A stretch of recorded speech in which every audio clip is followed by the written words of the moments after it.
అన్య దేవతలను ఆకర్షించుకొని ఆ వాటి వెంబడి వెళ్ళి వాటికి మనము తల ఒగ్గినప్పటికీ కూడా ప్రభువు చూసి మనల్ని కనికరించి మనల్ని దర్శిస్తే దేవుడు తన ప్రియులని ఇశ్రాయేలు వారిని దర్శించే దేవుడు.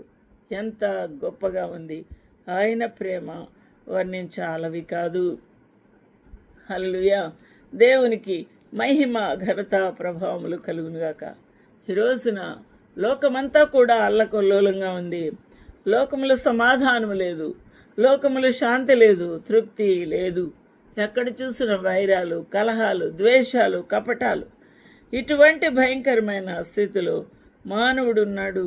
కాబట్టి ఈ స్థితిలో మన ప్రభు మనకు సహాయం చేస్తేనే తప్ప మనం బయటికి రాలేము, విడుదల పొందలేము. ఈ రోజున ప్రభు సహాయం కొరకు వేడుకోవాల్సిన వారమై ఉన్నాము. కడవరి కాలం ఇది. నిన్నటి దినమందు నాకు విషయం తెలిసింది. తెలంగాణలో ఉన్న అన్ని చర్చెస్లో ఎవరికైతే కలెక్టర్ పర్మిషన్ లేకుండా చర్చిలు కట్టి నడిపిస్తున్నారో అవన్నీ లిస్టు తీసుకొని అవన్నీ తగిన సమయం లోపల రిప్లై రాసి వారికి సమర్పించాలి. తర్వాత వాటిని కొల్లగొట్టాలి, కూల్చివేయాలని ప్రణాళిక వేసి గవర్నమెంట్ వారు తాకీదులు ఇచ్చారట. ఈ రోజున 500 చర్చిలు కన్నా ఎక్కువ ఉన్నాయి. ఎక్కడ ఆకువీడు ప్రాంతాల్లో ఆ చర్చిలు కూడా లిస్టులో పెట్టేశారు. ఏంటిది అరాచకం? ఏంటిది వారి యొక్క బలత్కారం, వారి యొక్క